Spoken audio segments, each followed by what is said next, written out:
Please rise for the Pledge of Allegiance. I pledge allegiance to the flag of the United States of America and to the republic for which it stands, one nation, under God, indivisible, with liberty and justice for all. Today's invocation will be given by Reverend Peter Young from Mother Teresa Community in Albany. Thank you, Senator. Being a senator, you have been accepted into the leadership position so that you can more fully serve the people of New York State.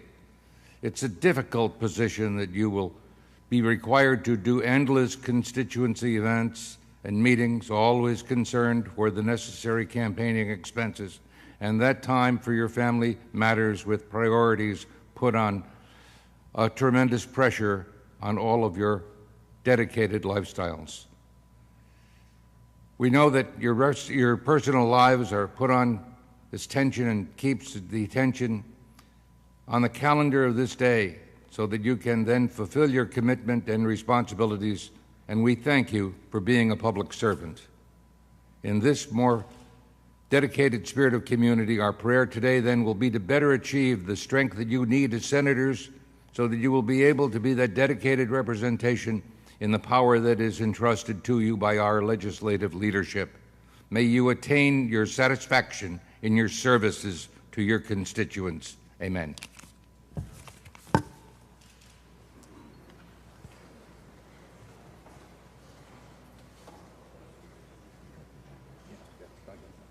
you're a good wellness guy.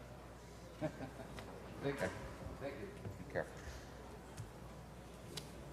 Where are we at?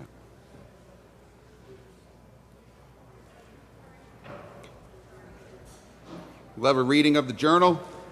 In Senate Tuesday, May 17th, the Senate met pursuant to adjournment. The journal Monday, May 16th was read and approved. On motion, Senate adjourned. Without objection, the journal stands approved as read. Presentation of petitions. Messages from the Assembly.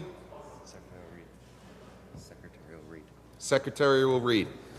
On page 19, Senator Stuart Cousins moved to discharge to the Committee on Local Government Assembly Bills 8659 and substitute the identical Senate Bill 6355, third reading 264. So ordered. On page 36, Senator Ashkar moved to discharge from the Committee on Elections Assembly Bill 7597 and substitute the identical Senate Bill 6979, third reading calendar 731.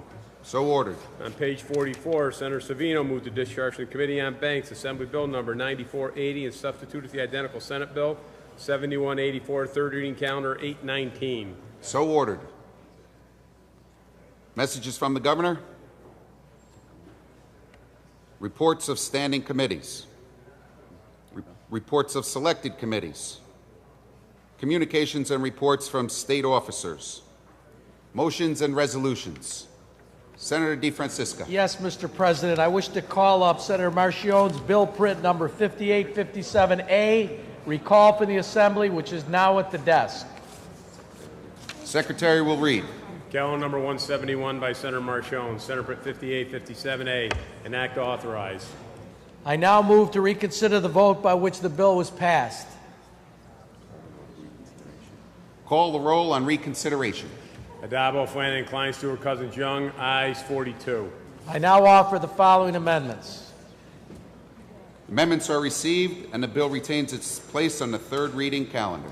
Also on page number 32, I offer the following amendments to my bill, calendar 649, Senate Print 3785, and ask that said bill retain its place on the third reading calendar. So ordered.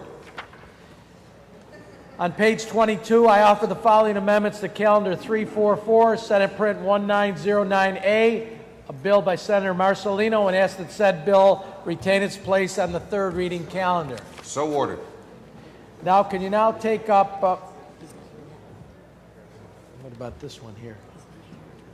I'm sorry, what? He's not here. Griffo's not here?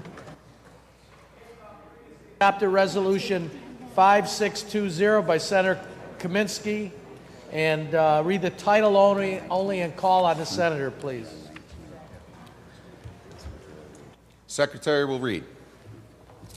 Legislative Resolution Number 5620 by Senator Kaminsky, congratulating the State of Israel upon the occasion of its 68th anniversary of its independence and reaffirming the bonds of friendship and cooperation between the State of New York and Israel. Senator Kaminsky.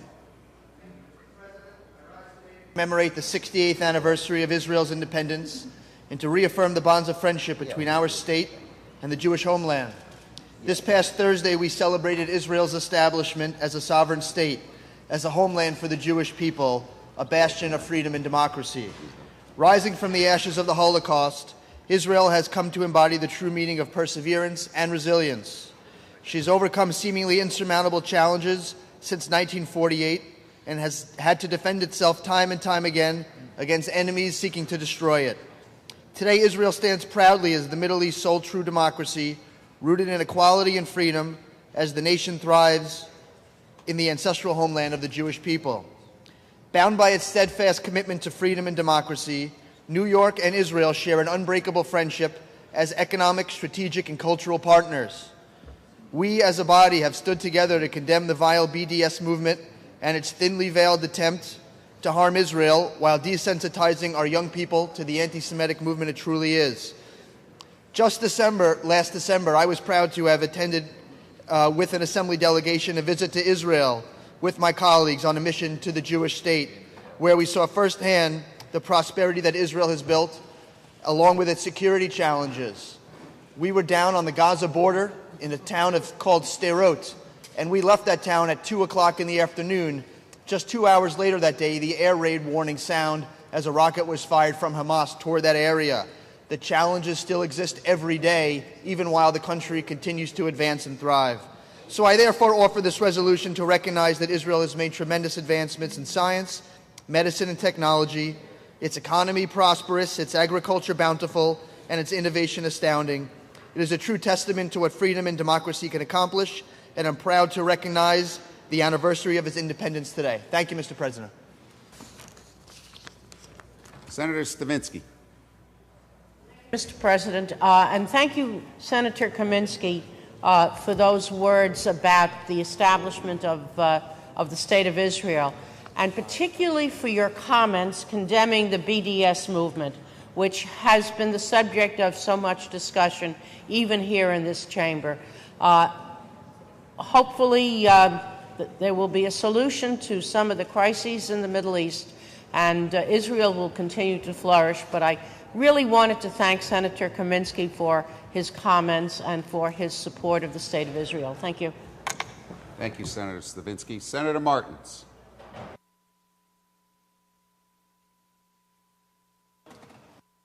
To join our colleagues in recognizing the anniversary for the State of Israel, recognizing the relationship, the special relationship that we here in New York have with Israel, recognizing the importance of Israel as an ally of the United States, recognizing the efforts that we in this House have already passed a bill combating the BDS movement. We passed it months ago. We have made a statement that we stand in solidarity with Israel in this House as a Senate chamber, but yet we have yet to have a bill pass the other House. We have yet to have a bill that has been presented to the governor. Words mean more than if we actually follow up on those words, Mr. President. We have a responsibility as state senators that stand with Israel to do more than just speak about it, but to advocate that we take actual steps to demonstrate that resolve. We did it here in the Senate. It has yet to be passed in the Assembly. There is yet to be a bill presented to the governor. I thank the sponsor for this opportunity to speak out once again on a lack of commitment by the Assembly on this issue, and I call them to do the same that we did months ago. Thank you, Mr. President, for this opportunity. Thank you, Senator Martins. Senator DeFrancisco. Could you please open this resolution up for co-sponsorship? The resolution is open for co-sponsorship. If you do not wish to be a co-sponsor, please notify the desk. Senator DeFrancisco. Yes. Would you now take up previously adopted resolution number 3618 by Senator Griffo read the title only and recognize Senator Griffo. The Secretary will read. Legislative Resolution Number 3618 by Senator Griffo, memorializing Governor Andrew M. Cuomo to proclaim May 2016 as Lupus Awareness Month in the state of New York. Senator Griffo. Thank you, Mr. President. I want to once again bring this resolution to the attention of the House. This is something we have done annually. Lupus is a chronic inflammatory autoimmune disease. We have a number of the advocates with us tonight, this afternoon, and this is a disease that has affected so many in so many different ways. Everyone can recount a story of a family member or a friend. It is more common in AIDS and sickle cell anemia, multiple sclerosis, cystic fibrosis, and cerebral palsy. Unfortunately, lupus research is underfunded in comparison with diseases of comparable magnitude. And that's why it is so important that we continue to call attention to this, to advocate along with the advocates, to continue to not only focus on this, but to find a way to provide the research dollars to find a cure. The organizations are dedicated to improving the quality of individuals who have lupus and their loved ones.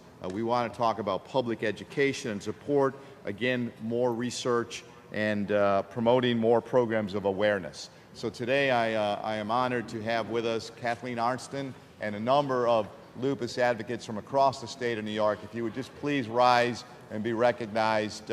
Thank you so much for all of your hard work and your efforts. We sincerely appreciate what you do, and we will continue to support you in your efforts.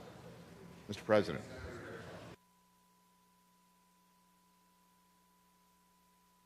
Mr. President, I also want to thank my colleague, Senator Griffo, for again bringing this resolution to the floor, asking Governor Cuomo to dedicate May 10th to Lupus Awareness Day. And I also want to welcome Kathleen Arnston and the Lupus and Allied Disease Association back to the Capitol for their annual Advocacy Day on this very important issue. Of the many diseases that affect women, one of the most deadly and dreadful and debilitating one is lupus. The sad thing is many women don't know anything about lupus. Many young women don't know that lupus exists, and they will suffer for many years from many of the symptoms that lupus produces. Lupus attacks just about every part of the body: skin, joints, blood, and kidneys. It affects 1.5 million women in the United States and more than 5 million women worldwide. It is a very difficult disease to diagnose because the symptoms vary and they arrive in stages, and they are highly individualized. Many young women will go years not knowing exactly what is wrong with them, not understanding who to talk to and what is wrong with them. And as a result of that, they don't get the care and the attention that they deserve. It is one of the reasons why this resolution is so important, and also one of the reasons why Senator Griffo and I have been trying for the past couple of years to get the state to adopt an awareness program, an education program, so that we can make sure that more women in New York State know about lupus, know about early detection, so they will get the care and attention that they need. So again, I want to thank Senator Griffo for joining us and highlighting this very important issue that is important to all women everywhere. And I ask all of my colleagues to support this resolution on lupus awareness. Thank you, Mr. President. Thank you, Senator Savino. Senator Parker. Mr. President, on the resolution, first let me also add my thanks to the leadership of Senator Griffo and continuing to bring the issue of lupus to this body and to the people of the state. And let me also associate myself with the comments made by Senator Savino on this resolution and talking about how important it is to combat this dreaded disease. Let me also welcome the folks who are here, many of which who are suffering with lupus, and I'm really hoping that people in this chamber will take time to meet our constituents who are dealing with this every single day.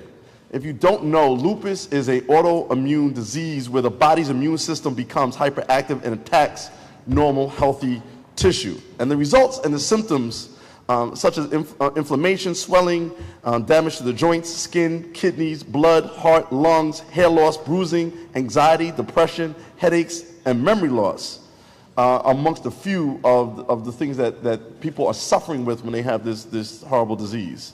And currently, there's no cure, as we know, for lupus. So according to the Lupus Foundation of America, there's 1.5 to 2 million Americans have some form of lupus. And the prevalence is about 40 cases per 100,000 persons amongst Northern Europeans and 200 per 100,000 per African Americans. This disease affects both men and women, but is 9 times more likely to affect women than it affects men.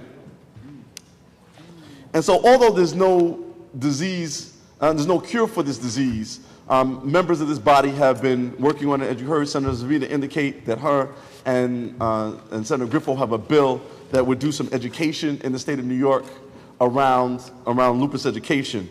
But I have a bill, Senate Bill S553A, and it has a corresponding assembly sponsor, which is A2581A, that will establish the Lupus Education and Prevention Fund. And so the bill that I have put forward would actually fund the work that Senator Savino and Senator Griffo's bill would do. And I'm going to take this time to ask that this bill be brought to the floor as soon as possible and passed in this House, and we'll work hard to get it passed in the Assembly. This bill would allow individuals to make optional monetary contributions that could be taken as a taxpayer exemption on all corporate or personal income tax forms.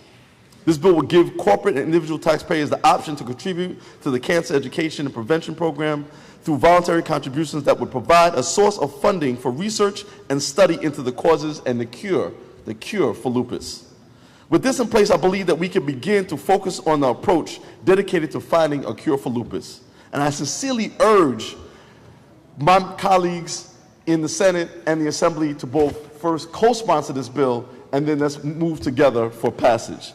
And I believe with passing my legislation as well as Senator Zavino and Griffo's legislation, we will be one step closer to a cure. Thank you very much. Thank you, Senator Parker. We would like to welcome you all to the New York State Senate chamber here and welcome you all the courtesies of the House.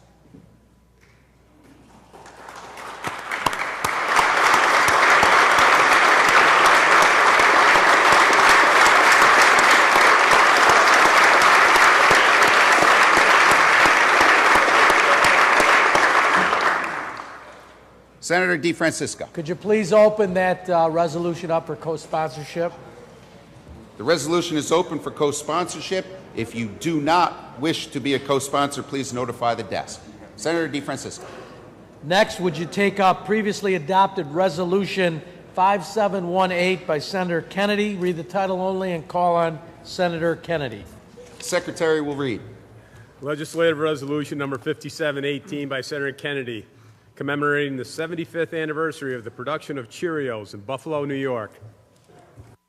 Senator Kennedy. I rise today to honor a longtime employer in Western New York and a contributor to the fabric of our great city, state, and nation. See, General Mills in Buffalo is celebrating its 75th anniversary of the production of Cheerios in the city. In fact, Buffalo has produced the cereal since Cheerios was first introduced in 1941 as the first oat-based, ready-to-eat cereal. And even today, if you drive by the plant on the right morning, the smell of freshly baked Cheerios lingers in the air. During its 75-year production, the plant has provided good jobs to thousands of Western New Yorkers. The plant today employs over 400 workers, many of them coming from the second or third generation of Cheerio plant workers. These workers, proud members of the Bakery, Confectionery, Tobacco Workers, and Grain Millers International Union, Local 36G, and the International Longshoremen's Association, Local 1286, make everything from Cheerios to Lucky Charms to Gold Mill Flour. The plant itself was completed in 1941, and the oldest structure on the property dates to 1903. Over the years, General Mills has modernized the plant, but at a time when companies seem to move to new and bigger facilities, Cheerios and General Mills have remained committed to Buffalo, continuing its manufacturing success in our city. And workers are proud of their efficiency in producing Cheerios, even when compared to more modern production plants. The Buffalo facility often ranks in the top tier of General Mills properties for plant facility performance, which is a testament to the workers who make the Cheerios. In fact, if you took the number of cereal boxes produced annually at the plant and laid them end to end, they would circle the globe and then some. The facility is home to one of the last working grain elevators in Buffalo, the city that invented them. Oats are still shipped in by rail or by the occasional boat traveling across the Great Lakes from Minnesota. Buffalo's central location results in boxes of Cheerios being shipped to markets along the east coast of the United States, as well as into Ontario and Quebec. You can tell if your Cheerios were made in Buffalo. Just look at the box, and the production code will tell you. If it begins with the letters BU, then that box of Cheerios was in fact made in our great city. And I promise, if you have that box of cereal made in Buffalo, it'll be the best box of Cheerios you've ever had. As a matter of fact, I'm going to be bringing a box of Cheerios in to my colleagues next week for you all to test yourself. I'm looking forward to you getting back to me on that. And finally, it's important to note that General Mills gives back to the community as well, donating over 1,000 cases of cereal each month to the Food Bank of Western New York. So to General Mills and Cheerios, thank you for your continued commitment to produce Cheerios and other products in Buffalo. To the workers, congratulations on 75 years of hard work, and thank you for the immense pride you give our great city. I know Buffalo is proud to be one of the homes of Cheerios. Here's to another 75 years and more. With that, Mr. President, I'd like to open this resolution up for co-sponsorship, and I vote aye. Thank you very much. Cheerios. Senator DeFrancisco.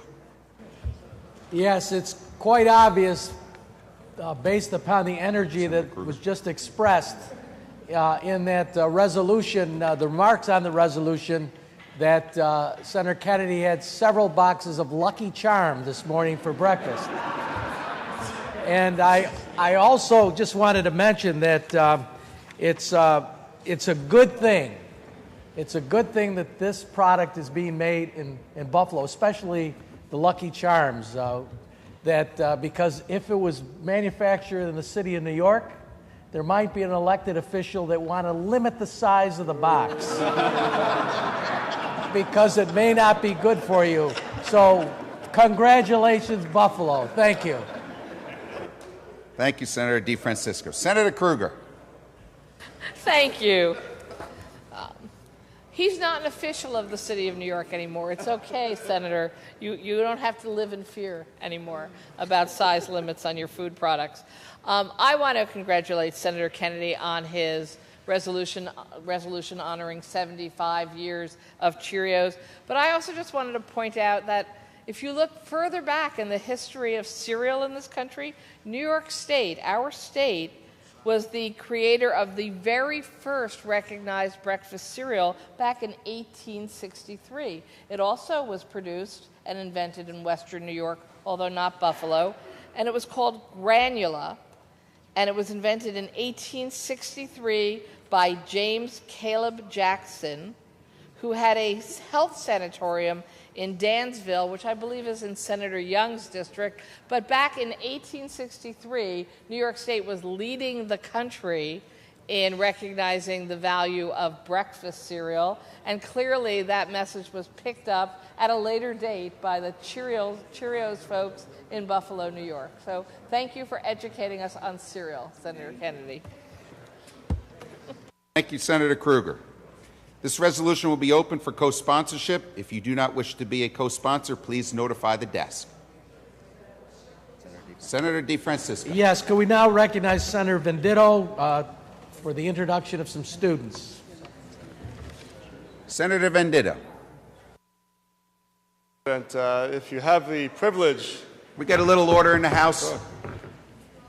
If any of our members have the privilege of walking into the Legislative Office Building today and passing the well at the Capitol, you may see some wonderful works of art that have been furnished by some tremendous students across New York State, two of whom hail from the 8th Senatorial District and the hamlet of Wantor, and I just wanted to take a moment to introduce them to our members. We have first Madeline Rose, who is accompanied by her parents Laura and Charles, and Madeline is a student at Forest Lake School in Wantor. And secondly, we have John Michael Legaris, who is accompanied by his mother Corselyn, and John is a student at Wantor High School. And both Madeline and John have taken part in our legislative art exhibit, and they have shown at a very early age that they are able to do some wonderful things in the artistic field. So we welcome them here to the Chamber today, thank them for participating, and encourage them to continue to do great work so that we can enjoy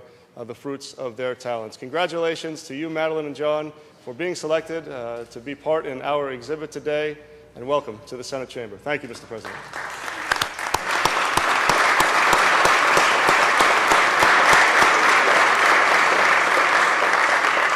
Thank you, Senator Venditto. John, Madeline, and family members, welcome to the New York State Chambers. Senator DeFrancisco. Would you please call on Senator Amador for an introduction? Senator Amador. I rise to introduce two introductions real quick that I believe is special to me and to all of us here.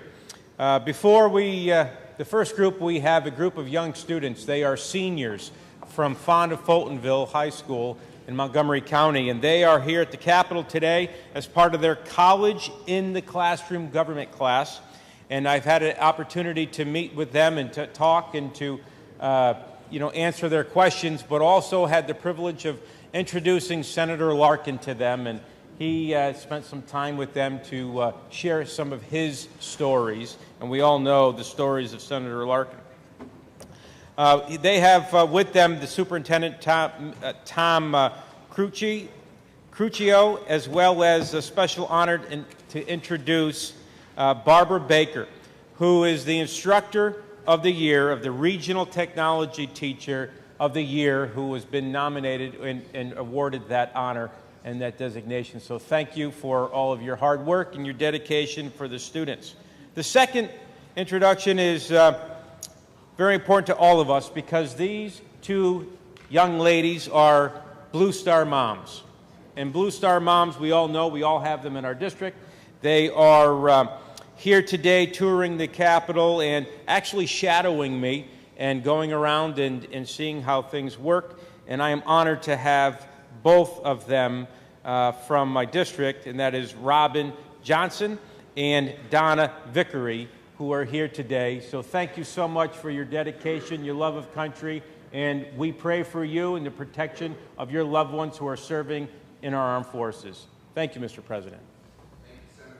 Thank you, Senator Amador. Senator DeFrancisco. Now recognize Senator Serino for an introduction. Senator Serino. Thank you, Mr. President. I just want to take a minute to recognize some very special guests that are here with us today. Mr. Harry McCurdy, his wife Deborah, and their son Tom, and friends are here as part of a very unique initiative. Harry and his group are walking 500 miles from New York City to Toronto to raise awareness for the debilitating effects of Parkinson's disease. But the most amazing thing is Harry was diagnosed with Parkinson's disease in 2005 and had a deep brain stimulation surgery in 2011, which enables him to be able to do this walk. And he has his friends here who also have Parkinson's, Sue Thompson of Toronto and Dr. Ross Sugar. I was honored to have met these folks last week when their journey brought them to the walkway over the Hudson in my district. And let me tell you, inspiration is an understatement. And Harry, you're one of the most positive people I've ever had the pleasure to meet in my life. They're on a mission to raise awareness and spread an important message about strength and perseverance. We are honored to have all of you here with us today to raise awareness for this important cause, and we wish you a safe and happy journey. Thank you. Thank you, Senator Serino. Senator Serino, I would also like to welcome your father to the New York State Chamber here, who is visiting from Virginia. Welcome. Senator DeFrancisco. For the last introduction, would you please call Senator Breslin? Senator Breslin. Thank you, Mr. President, and thank you, Senator DeFrancisco. I'm proud to stand and acknowledge some young women making a meaningful and sustainable difference in the world. And I think you guess if they're young women doing good things, they're generally Girl Scouts. And the Girl Scouts are here today with Allison Marinucci, who's the manager of the Young Women's Leadership Initiative. And she has some wonderful Girl Scouts, and I might add there's Girl Scouts throughout the Capitol and the LOB, and they all do a wonderful job. But if you could stand, be recognized. We're very happy for you to be here.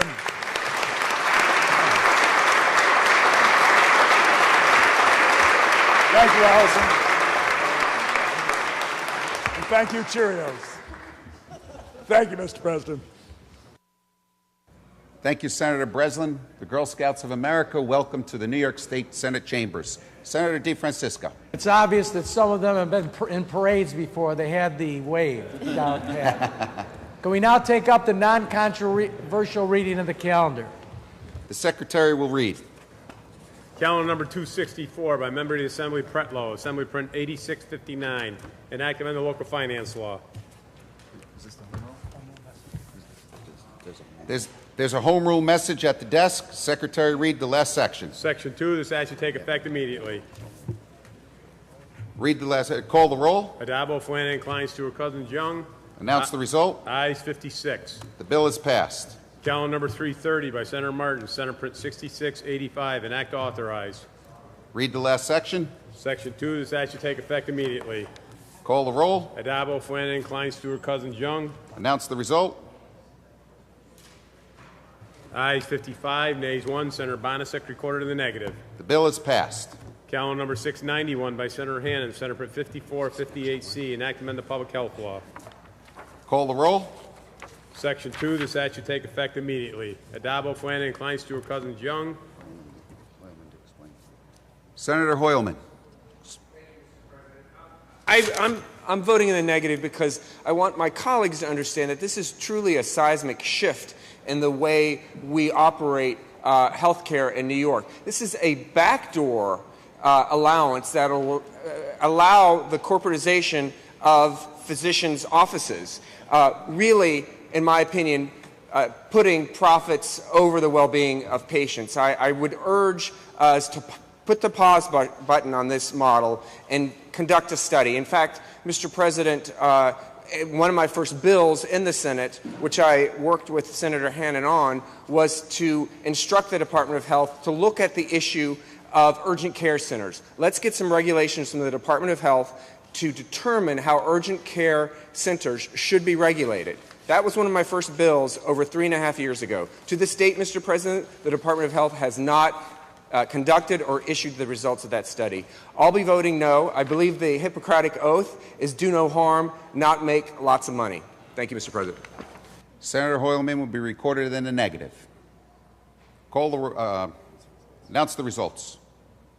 In relation to calendar 691, those recorded in the negative are Senators Comrie, DeLon, Gianaris, Hoylman, Kruger, Latimer, Montgomery, Perkins, Persaud, Serrano, Squadron, Stavisky, and Stewart Cousins.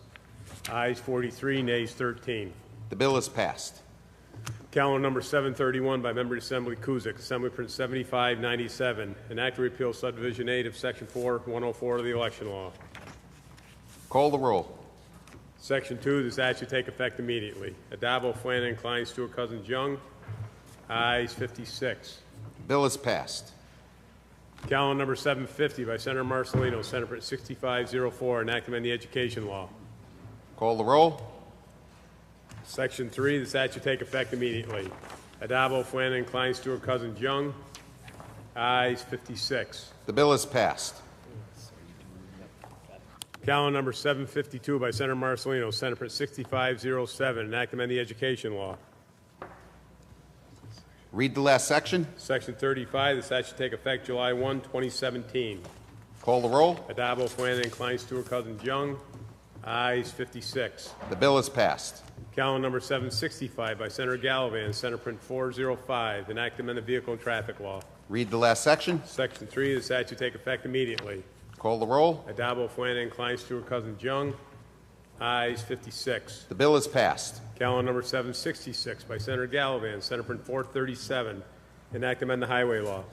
Read the last section. Section 4, the statute take effect immediately. Call the roll. Adabo, Flanagan, Klein, Stewart, Cousins, Young. Announce the results. Ayes 55, nays 1. Senator Perkins recorded in the negative. The bill is passed. Calendar number 770 by Senator Martin, Senate Print 4101A, enact amend the highway law. Read the last section. Section 3, the statute take effect immediately. Call the roll. Adabo, Flanagan, Klein, Stewart, Cousins, Young. Senator Kruger to explain her vote. Thank you, Mr. President. I rise to explain. I'm voting no. While I'm a big fan of Mr. Joel's music, last I checked, he is still alive and well, living on Long Island, and I actually don't think we should name things after living people. I also hope that my colleague who's sponsoring the bill understands that now he can never accept free entertainment for Mr. Joel or have him participate in any kind of political or fundraising events for him, since he's sponsoring a highway in the name of this living musician. So I think it's a little bit of a risky precedent, and it's not the right precedent for the state. Great people do live here and they die, and at some point after exploring whether we should recognize them by honoring them with namings of buildings, roads, etc., is appropriate, not while they're alive and well. Thank you, Mr. President. Senator Kruger will be recorded in the negative. Senator Stavinsky. Thank you, Mr. President. I, too, will vote no because I think setting a precedent for naming structures or buildings or roads after somebody who is still alive, and I certainly don't wish Mr. Joel any harm, but on the other hand, I will vote no for that reason, that we should not be naming anything after people who are still alive. Thank you. Senator Stavinsky will be recorded in the negative. Senator Martins. I want to thank my colleagues who have supported this effort. Once again, this bill has passed this House in the past, and I do understand the concerns that exist. But let me lay some of the concerns aside. I happen to be a Billy Joel fan. I think many people here in the chamber and across the country and around the world happen to be Billy Joel fans. But Billy Joel did grow up on Long Island. He did grow up in the Hicksville area. This small piece of a state highway being renamed in his honor is just a recognition of that. Now, there is a debate out there as to whether or not we should name things after people who are living. And there are people who think that people should be dead before you give them the honor of recognizing them. I happen to disagree. And frankly, I didn't hear any protests when we have named bridges after former New York City mayors.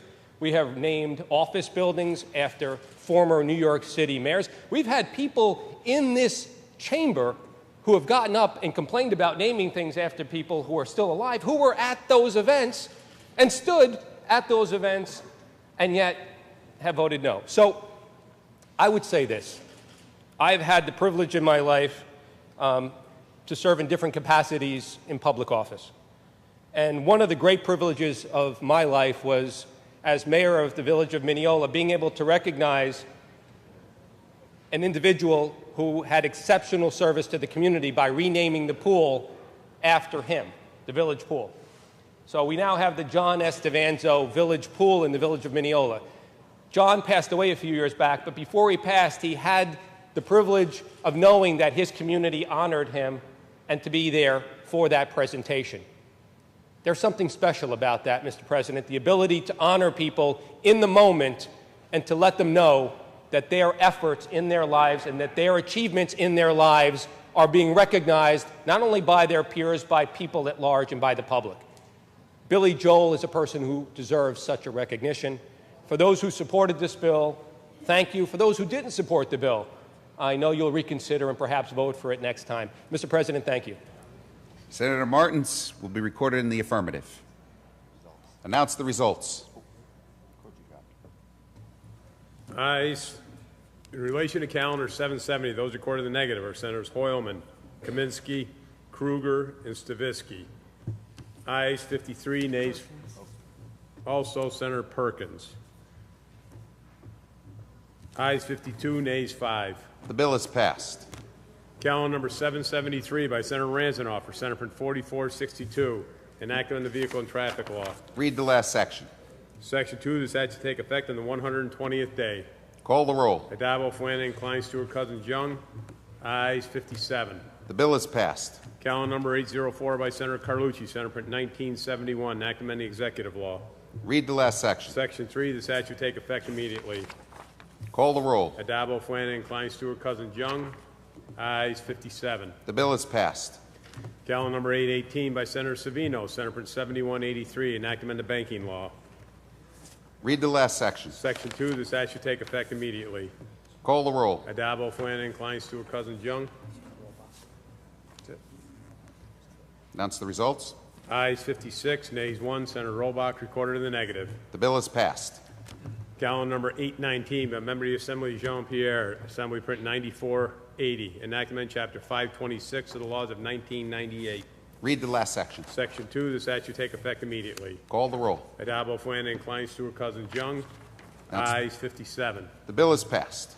Calendar number 853 by Senator Young, Senate Print 7187. Read the last.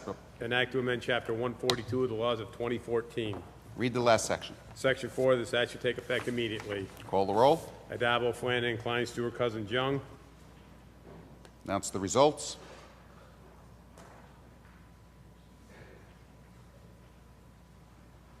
In relation to calendar 853, those recorded in the negative are Senators Hoylman, Perkins, and Serrano. Ayes 54, nays 3. The bill is passed. Senator DeFrancisco, that completes the non-controversial reading of the calendar. Is there any further business at the desk? No further business. Then I had moved to adjourn until Monday, May 23rd at 3 p.m., intervening days being legislative days. I will see you On the motion, shortly. the Senate stands adjourned until Monday, May 23rd at 3 p.m., intervening days being legislative days. Thank you.